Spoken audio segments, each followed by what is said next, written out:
If you look at a map of the world from the 13th century, you will see a stain of red ink spreading like a virus across the globe. It was the era of the Mongol Empire. From the steppes of Central Asia to the snows of Russia, and from the deserts of the Middle East to the great cities of China, nothing could stand in their way. They were the greatest military juggernaut history had ever seen. Their cavalry moved faster than the wind, and their brutality was legendary. To hear the thunder of their hooves was to hear the sound of your own death. But today, I am not going to tell you a story about how they conquered the world. I am going to tell you a story about where they stopped. It happened in a place you have probably never heard of. Not a grand capital city with high stone walls, nor a strategic fortress guarded by thousands of elite knights. It was a small, insignificant hill in the Korean peninsula. A place that should have been crushed under the Mongol boots. In a matter of hours. The year was 1236. The Mongol war machine had returned to Korea for the third time. Hungry for blood and plunder. And where was the Korean government during this apocalypse? The king and his royal court had already fled. They abandoned the mainland and retreated to Gangwon Island, protected by the sea, which the Mongols could not cross. While the elites drank wine and held banquets behind safe walls, the mainland was left to burn. Imagine the view from the mainland. Looking across the narrow strait, you could almost hear the music from the royal palaces while behind you, your villages were being turned to ash. The government's final order to the people left behind was cold and simple. Hide in the mountains or islands. Survive on your own. Survive on your own. It was a death sentence. The state had collapsed. There was no army coming to save them. There was no hope. But in that abyss of despair, something extraordinary happened. The people who were left behind decided not to run. They decided not to die. This is the story of the Korean Alamo, a siege where farmers faced the conquerors of the world, and history held its breath. The roads leading south were a river of human misery. With the royal army gone, the protection of the state had evaporated. The only rule left was the law of the jungle. In the Gyeonggi province, there stood a strategic choke point, known as Jukju Fortress. It wasn't a grand citadel made of polished marble or high towers. It was a rough fortification built along the ridge of a mountain. Its walls made of jagged stones and compacted earth. It was the only high ground for miles, and naturally, it became a magnet for the desperate. They poured in by the thousands. But look closely at who these defenders were. You wouldn't find knights in shining armor or regiments of disciplined spearmen. Instead, you saw grandmothers carrying their grandchildren on their backs. You saw farmers whose hands were calloused from gripping plows, not swords. You saw women clutching kitchen knives and old men leaning on walking sticks. They brought with them sacks of rice, crying babies, and a terrifying realization: we are all that stands between our families and the butchers. Meanwhile, thundering towards them was the vanguard of the Mongol army. These weren't just unorganized raiders. They were the Tumen's military units organized for one purpose: total annihilation. They were the most advanced military force of the 13th century. They wore silk undershirts that twisted around arrowheads for easier extraction. They rode sturdy ponies that could travel for days without rest. They carried composite bows that could pierce armor from hundreds of yards away. To the Mongol commanders, the crowd gathering at Jukju Fortress didn't look like an opposing army. They looked like cattle waiting for the slaughter. To the Mongols, this wasn't supposed to be a siege. It was supposed to be a brief stop for target practice and looting. But inside those crude stone walls, something was shifting. The fear was there, thick and suffocating. But beneath the fear, a cold, hard resolve was beginning to form. These people had been abandoned by their king. They had nowhere left to run. The only ground left to them was the dirt under their feet. And as history often proves, there is no enemy more dangerous than one who has absolutely nothing left to lose. Inside the walls of Jukju, panic was spreading like a plague. Imagine the scene: thousands of refugees crammed into a small space. The air filled with the wailing of infants, and the terrified whispers of men who knew they were about to die. There was no chain of command. There was no plan. It was chaos waiting to happen. Into this storm of fear stepped one man. His name was Mun-ju. He was not a high-ranking aristocrat who had bought his commission with family gold. He was a professional soldier, a man whose face was etched with the deep lines of experience. He held the title of Bangho Byolgum, or defense commander. But titles meant nothing in the face of the Mongol horde. What mattered was his memory. 5 years earlier, in 1231, Song had served as a staff officer at the Siege of Jukju. That battle was legendary. It was one of the few times the Mongol army had been halted. Song Mun-ju had stood on those ramparts. He had seen the Mongol formations up close. He had smelled their horses, studied their siege engines, and watched how they feigned retreat to lure defenders into traps. He was a man who possessed the rarest currency in the 13th century world: the knowledge of how to beat a Mongol. While others ran around screaming, General Song stood perfectly still in the center of the courtyard. His armor was worn but well oiled. His sword hung loose and ready at his side. His calmness was unnatural, almost disturbing. But it acted like a gravity well, pulling the frantic eyes of the refugees towards him. He didn't make a speech about loyalty to the absent king. He didn't speak of glory or patriotism. He spoke the language of survival. I have seen these devils before. His voice cut through the noise, low and steady. I know how they move. I know how they fight. And most importantly, I know their tricks. He looked at the trembling farmers, the terrified mothers, the shaking old men. He didn't see victims. He saw resources. If you run, you die, he told them. If you panic, you die. But if you listen to me, if you do exactly as I command, we will make them bleed. For the first time in days, the screaming stopped. The people looked at this old soldier, and they saw something they hadn't felt since the invasion began: competence. They weren't just looking at a commander, they were looking at the only man on the peninsula who had the blueprint to survival. And in that moment, a mob of refugees began to transform into a garrison. To the rest of the world, the Mongol army was a supernatural force, a punishment sent from God. People believed they were demons who drank blood and could see in the dark. Fear is a powerful hallucinogen, it turns men into monsters. But Song Mun-ju did not see monsters. He saw mechanics. His mind flashed back to the siege of Jukju, 5 years prior. He remembered standing on those walls, watching the Mongols operate. He realized then that their invincibility wasn't magic. It was engineering. It was discipline. It was psychology. He remembered the rhythm of their catapults, the creak thud crash. He remembered how they used smoke to hide their movements.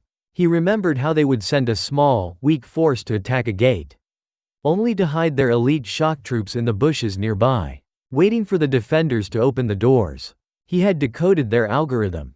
Back in the present, inside Jukju Fortress, General Song walked the perimeter of the walls. He looked out at the terrain with the eyes of an architect. He wasn't just checking the stones, he was running a simulation in his head. They will not attack the steep cliffs to the north, he muttered to his lieutenants, pointing a calloused finger. Too costly for horses. They will set up their command tent on that ridge to overlook us.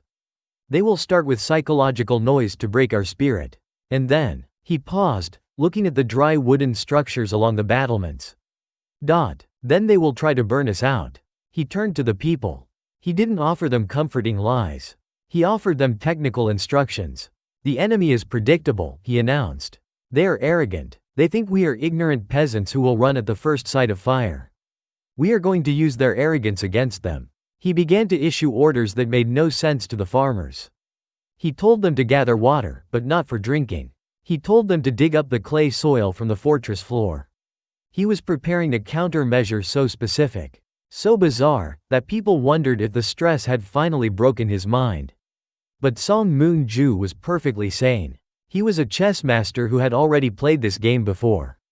And he knew exactly what opening move the Mongols were about to make. It began with a vibration. Deep in the earth, a rhythmic trembling that the farmers felt through the soles of their straw shoes. Then came the sound, a low, distant rumble, like thunder rolling over the mountains, but the sky was clear. And then, they appeared. Over the crest of the hills, the Mongol army spilled onto the plains like a black oil spill. It wasn't hundreds, it was thousands. 10,000 armored horsemen, their dark banners snapping in the wind, blotting out the green of the fields. The dust cloud kicked up by 40,000 hooves rose high enough to obscure the sun, casting a premature twilight over the valley. For the Korean refugees peering over the stone walls, this was the moment reality crashed down on them. These were the monsters from the stories. They saw the gleam of the curved scimitars. They saw the composite bows that could kill a man from 300 paces. They saw the faces of warriors who had burned cities from the Danube to the Yellow River. The Mongols did not attack immediately. They were masters of psychological warfare. They encircled the fortress, cutting off every escape route. They were a tightening noose. Then, on a signal, 10,000 throats unleashed a synchronized war cry, a guttural, terrifying scream designed to turn the bowels of their enemies to water. Inside the fortress, children buried their faces in their mothers' skirts. Men's hands shook so violently they dropped their spears. The sheer scale of the enemy was paralyzing. It felt like standing in front of a tsunami with nothing but a bucket.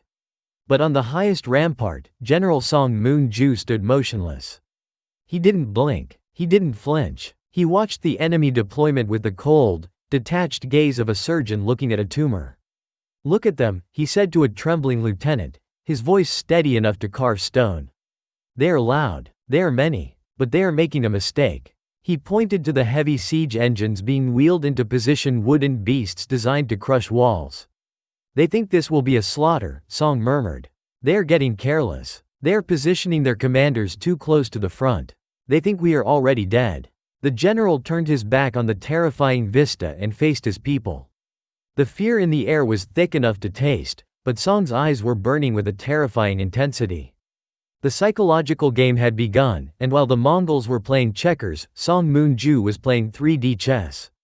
Before a single sword was swung, a bizarre scene unfolded inside the fortress walls. While the Mongol army sharpened their blades outside, General Song Mun-ju issued a command that bewildered his own people. "Put down your weapons," he ordered. "Pick up your buckets. I want water mixed with clay. Make it thick. Plaster every wooden beam, every gate, every thatched roof with wet mud."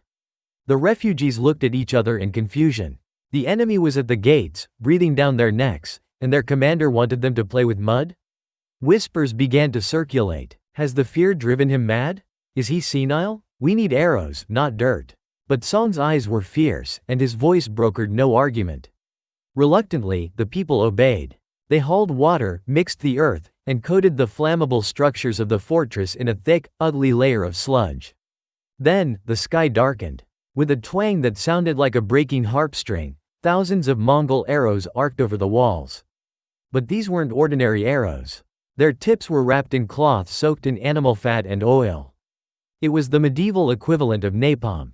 The Mongols intended to burn the defenders out like rats in a hole. The fiery rain struck the fortress. Thwack, thwack, thwack, but instead of the roar of an inferno, there was only a wet hiss. SSSSSST. The fire arrows slammed into the wet mud. The thick, oxygen-depriving sludge enveloped the flames instantly. Had the defenders used plain water, the oil might have floated and spread the fire. But the mud smothered it. The great incendiary attack, which had reduced proud cities to ash, simply sizzled and died. The defenders stared at the smoking arrows embedded harmlessly in the mud. Then they looked at General Song. The skepticism in their eyes vanished, replaced by a dawning awe. But Song wasn't finished. The next day, he stood on the ramparts and pointed to the east wall. "Leave the east wall empty," he commanded. "Move the main force to the west. The Mongols will feint east, but the hammer will fall on the west." It seemed suicidal. The east looked vulnerable. But by now, nobody questioned him. They rushed to the west. Hours later, exactly as predicted, the Mongol main force tried a surprise assault on the west. Wall only to find the Koreans waiting for them with a storm of stones and spears. The ambush was perfect. The Mongols were repelled, bloody and confused. It was uncanny. It was as if General Song was reading the Mongol battle plans over their shoulders. He wasn't even looking over the walls half the time. He anticipated their movements before they made them. A new name began to whisper through the campfires of the defenders. They stopped calling him Commander. They started calling him Shin Myong, the Divine Light, or the Clairvoyant. To the simple farmers, it looked like magic. They believed their leader had supernatural powers, that he was possessed by a war god who could see the future. But it wasn't magic. It was data. Song Mun-ju had downloaded the Mongol operating system into his brain 5 years ago, and now, he was hacking it. But to the terrified people, the distinction didn't matter. They didn't just trust him anymore, they worshipped him. And that belief was turning a mob of victims into an army of fanatics. The Mongol commanders were furious. Their shock tactics had failed. Their psychological warfare had bounced off the walls. Now, they decided to stop playing games and simply crush the fortress into dust.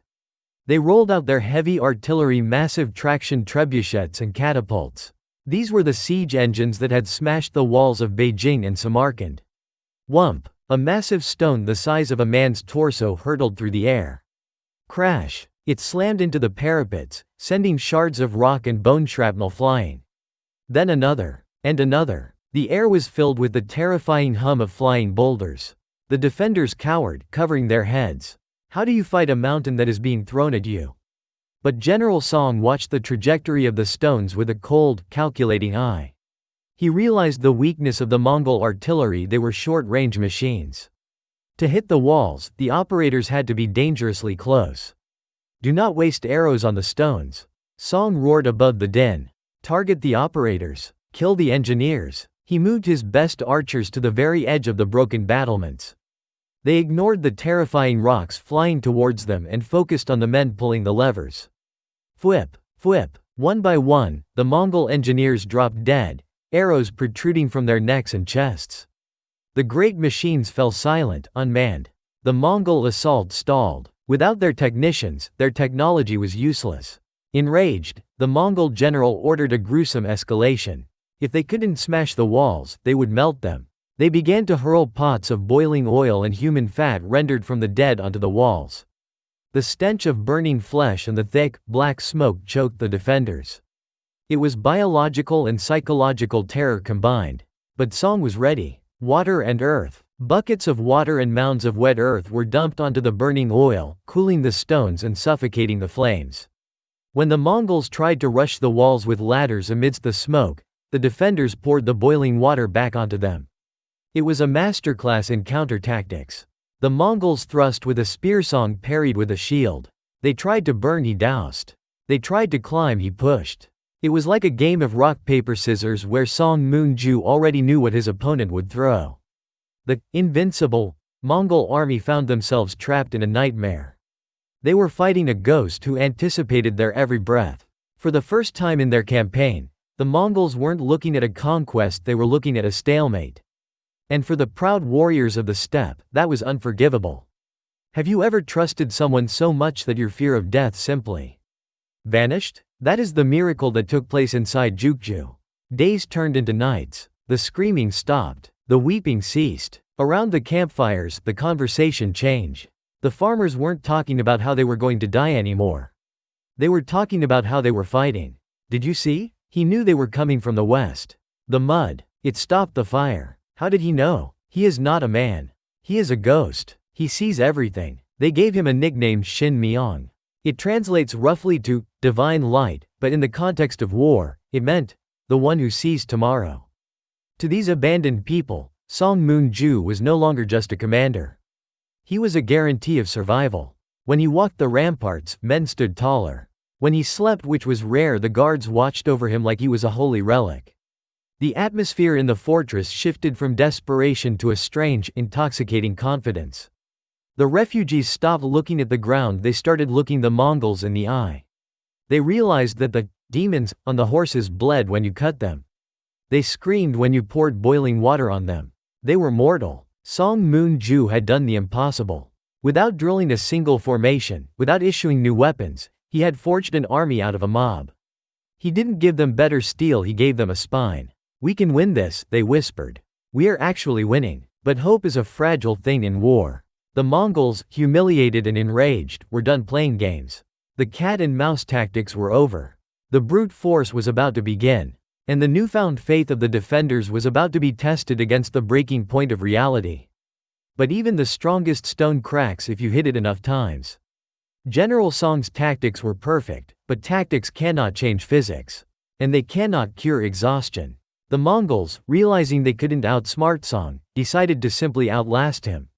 They shifted to a strategy of pure attrition. They stopped looking for weak points and simply threw bodies at the wall. They attacked in waves. Wave 1, Wave 2, Wave 10. They attacked at noon. They attacked at midnight. They attacked at dawn. Sleep became a memory. The defenders' arms grew so heavy they could barely lift their spoons, let alone rocks. Their eyes sunk deep into their skulls. They were operating on fumes, kept alive only by adrenaline and fear. And then, the inevitable happened. It started with a low groan from the earth. Then a rumble. Crash. A massive section of the outer wall, pounded for days by the catapults, finally gave way. It collapsed in a cloud of choking dust and rubble. The sound was worse than any war cry. It was the sound of safety ending.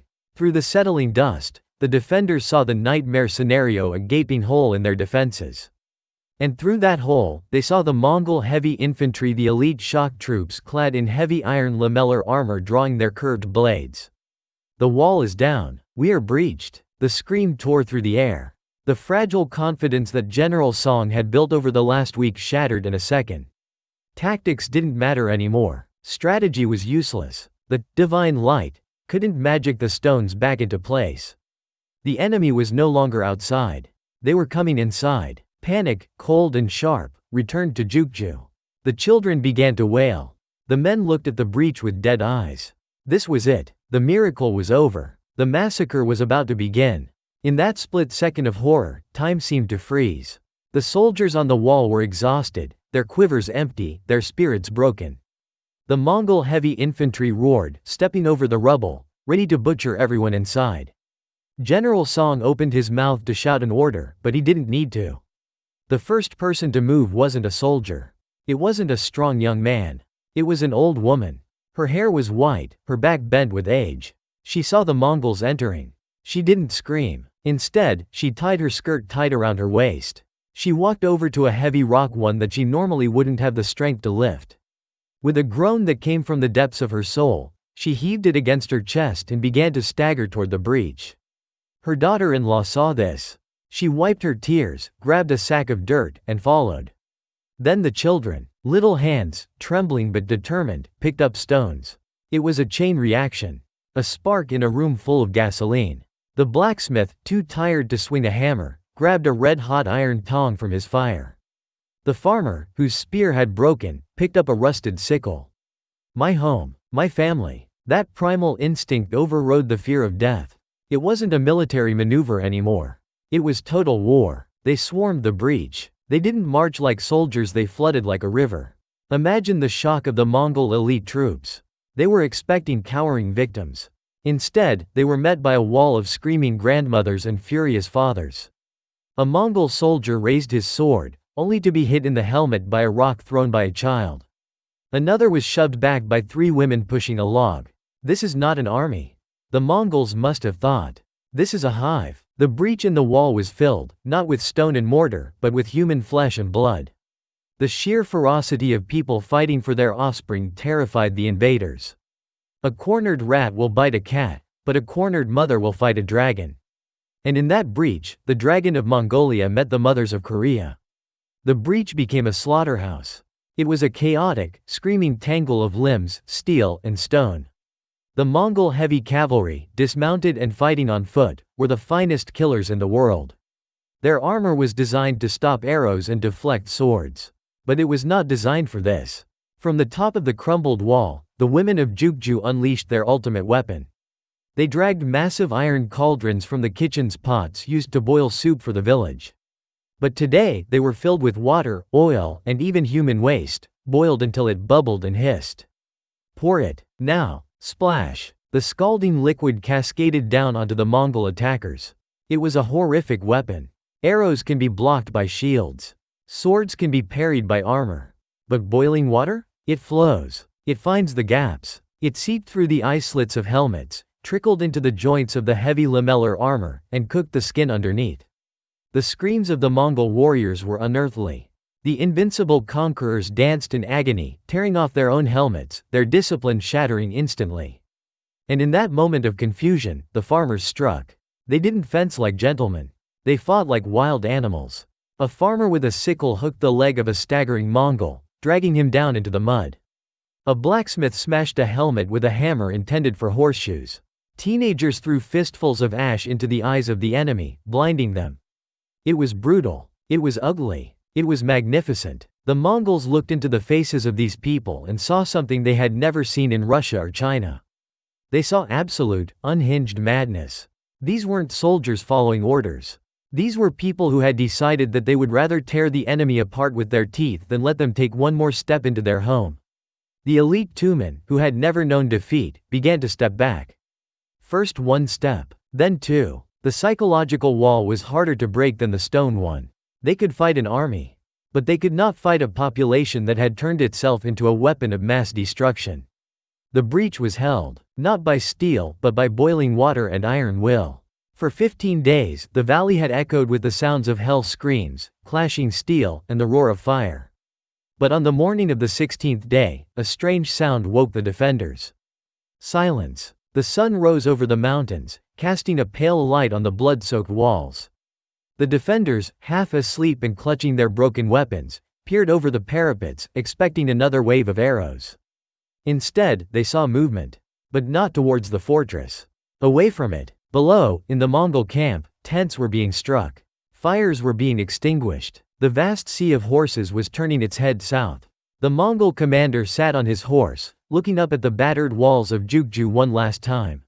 He was a man who calculated victory and looting and slaves. He looked at the bodies of his elite soldiers piled at the base of the wall. He looked at the mud-caked peasants standing defiant on the ramparts. He did the math. To take this tiny, insignificant hill would cost him thousands more men. It would cost him time he didn't have. This fortress wasn't a strategic prize anymore, it was a meat grinder. And for the first time in his career, the price of victory was too high. Turn around, the order was given. The black tide began to recede. The dust cloud moved away, dissolving into the horizon. Inside the fortress, nobody cheered. Not yet. They stood frozen, eyes wide, unable to process what they were seeing. Is it a trick? Someone whispered. Are they coming back? They watched for an hour. Then two. The dust settled. The birds began to sing again. The monster was truly gone. Then, the realization hit them like a physical blow. The adrenaline that had kept them standing for 2 weeks suddenly evaporated. Weapons clattered to the floor. Men fell to their knees, not in prayer, but because their legs simply gave out. Women hugged their children, burying their faces in their dirty hair, shaking with violent sobs. It wasn't the cinematic cheering you see in movies. It was the heavy, exhausting, tear-filled silence of survival. Against all odds, against all logic, against the might of the greatest empire on earth. The farmers of Jukju had won. The silence after the battle was louder than the war itself. As the reality of survival set in, the people turned their eyes to one man. General Song Mun-ju. To them, he was no longer a man. He was a savior. He was the Shin Myong. Crowds gathered around him, dirty hands reaching out just to touch his armor. They fell to their knees, praising his divine foresight, thanking him for the miracle. You saved us, they cried. You are a god of war. In most stories, this is where the hero accepts the crown. He basks in the glory. But Song Mun-ju did something that defines true leadership. He took off his helmet. For the first time in weeks, the people saw him not as a statue of iron, but as a tired, aging man with gray hair plastered to his forehead by sweat. He looked at the kneeling crowd, and he shook his head. Stand up, he commanded gently. He walked over to the old woman who had carried the first rock. He walked over to the blacksmith who had fought with his hammer. He walked over to the mothers who had poured the boiling water. Do not bow to me, Song said, his voice cracking with emotion. I did not save this fortress. You did. He pointed to the crumbled walls. Stone walls do not stop the Mongols. The great cities of China had stone walls, and they fell. The castles of Russia had stone walls, and they burned. He placed a hand on the shoulder of a trembling farmer. Jukju stood because of flesh and blood. It stood because when the wall broke, you became the wall. He refused to take credit for the divine strategy. He told them the truth that a strategy is only ink on paper until people have the courage to execute it. In that moment, Song Mun-ju taught them the final lesson of the siege. A leader provides the blueprint, but the people provide the miracle. He didn't want subjects, he wanted them to realize they were heroes. The cheering died down, replaced by a profound sense of dignity. They looked at their own blistered hands and realized the general was right. They weren't just survivors anymore. They were the victors. Fast forward 800 years. If you travel about an hour south of Seoul today, to the city of Ansung, you will find the ruins of Jukju Fortress. It is not a grand tourist attraction like the palaces of Seoul. There are no ticket booths, no souvenir shops, and no long lines of tourists taking selfies. It is just a quiet wooded hill. The walls are still there, but they are worn down by time, covered in thick green moss and ivy. Trees grow where archers once stood. The path is used by weekend hikers enjoying the fresh air, not by desperate refugees running for their lives. It is overwhelmingly peaceful. The screams of the Mongol tumans are gone, replaced by the chirping of crickets and the rustling of pine trees in the wind. Standing there, looking out over the beautiful Korean countryside, it is hard to imagine that this serene place was once the center of hell on earth. But if you reach out and touch these rough, gray stones, you are touching the silent witnesses of 1236. These stones felt the vibration of 40,000 hoofbeats. They felt the scorching heat of the burning oil. And they felt the blood of the farmers who held the line when the world crumbled around them. History often remembers the grand capitals and the golden thrones. But sometimes, the most important stories are hidden in piles of old rocks on a quiet hill. The fortress is silent now, but its memory is heavy. It stands as a physical scar on the landscape, a permanent reminder of the price paid for the freedom we breathe today. History books are usually obsessed with the great men. They tell us about the Alexanders, the Caesars, and the Genghis Khans. They teach us that history is shaped by emperors on golden thrones and generals on white horses. But the story of Jukju Fortress whispers a different truth.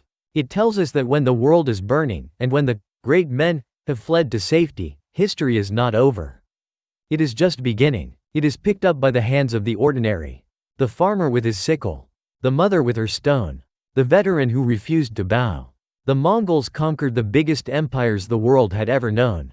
They crushed armies of professional soldiers. But they broke their teeth on a small, muddy hill in Korea. Why? Because you can conquer a king. You can conquer a capital. But you cannot conquer a people who have decided, deep in their bones, that they will not yield. The miracle of Jukju wasn't the mud walls or the boiling water. The miracle was the realization that ordinary people are capable of extraordinary things when they have something to protect. We may not face Mongol hordes today. But we all have our own fortresses to defend our families, our dignity, our values. And the lesson from 1236 is clear. You don't need a crown to be a king. You don't need an army to be a warrior. You just need the will to stand your ground when everyone else is running away. The Mongols are long gone, their empire turned to dust. But the spirit of that small fortress? It stands eternal.